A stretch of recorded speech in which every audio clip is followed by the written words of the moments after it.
I also want to mention one other thing, because this is not directly related to the Bloodline Jey Uso, but it is related to what WWE loves more than anything I think you could say, maybe outside of money.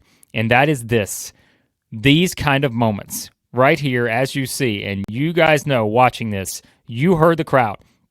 I think back to like Hulk Hogan and the Ultimate Warrior back in 1990. There have been others that they've done. Even like if you want to go more recent, the Bianca Belair, Jade Cargill showdown at the Royal Rumble.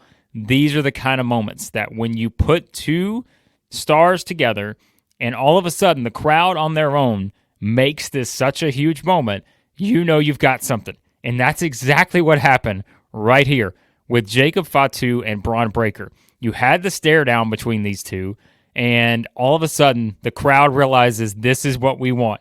We want these two hosses in a hoss fight.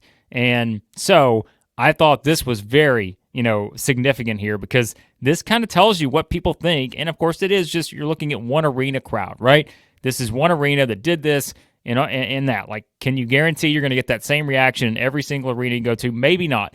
But it does tell you that when they tease this interaction here between Jacob Fatu and Bron Breakker, and that's the reaction you get, you've got something special. And this is one of those that really you didn't think about, right? You didn't think about the idea that Bron Breakker and Jacob Fatu was this huge money match, because we've just never seen these two together.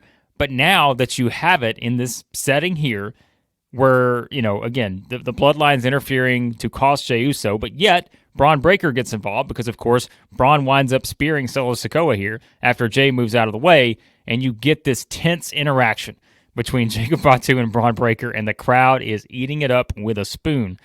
That is what I love, and I know, again, that's what WWE loves. They love to see this kind of stuff when you get these reactions, because that tells you all you need to know. It tells you that this is a match that you are immediately going to put on your list to say, at some point, we have to do this, because the people 100% want this match right here, and you can understand why.